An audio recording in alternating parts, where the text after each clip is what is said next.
Без оглед кој од двајцата кандидати ќе седне на градоначалничката фотелја, Охриѓани од идниот градски татко очекуваат да го исполни ветеното и во текот на 4 годишниот мандат да ги реализира сите проекти зацртани во програмата со која мафтат во текот на изборната кампања. Розовата слика за градот на УНЕСКО да не остане само празно слово на хартија. Прво би сакал да ти кажам да се средат плажите покрај езерово. Понатаму да се изградат овие патишта што се уште раскопани по некои улици, како например улицата Аба Семин е многу во незавидна положба. И да младите се вработуваат на одреден начин во градот. Се најдобро. Што по вас му треба на Охрид? На Охрид, што му не треба на Охрид? Што му не треба? Ништо повеќе не го кажа. Се најдобро кој да дојде добро да стори и за градот и за народот. Хигиена, добро би кажа. А што очекувате од идниот градоначалник? Па нешто да направи по овие работи за Охрид. Спроведување на програмата за плоштадот, па таму кејрот, па улици што ги имаат предвидено, нешто околу, гледам околу училиштата има доста активности околу градинките.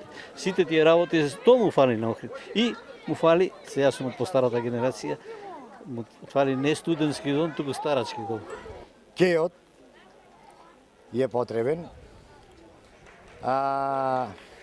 Зеленило уште му фали на градот. И економскава ситуација, запослувањето на младиве. Имате доста работи што не се донаправени. Прво ред му фали на градот, во поглед на она што значи урбано средување на градот. Му фалет паркинг места, зградите што се прави да бидат со паркинг, иначе да не може воопшто да се прави зграда друга. Кео да се средат, плоштадиве да се средат, да заличиме на светска метропола.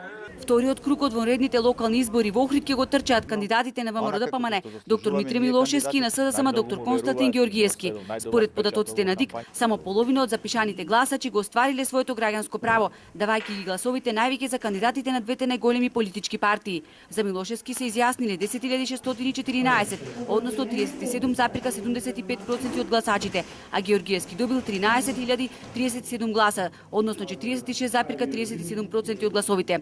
Од денес двајцата кандидати на терен. Милошевски докажува дека нивниот концепт е единствениот кој може да го извади Охрид од лошата состојба во која се наоѓа. Неговиот против кандидат па Георгиевски вели дека имал реални планови за доброто на сограѓаните.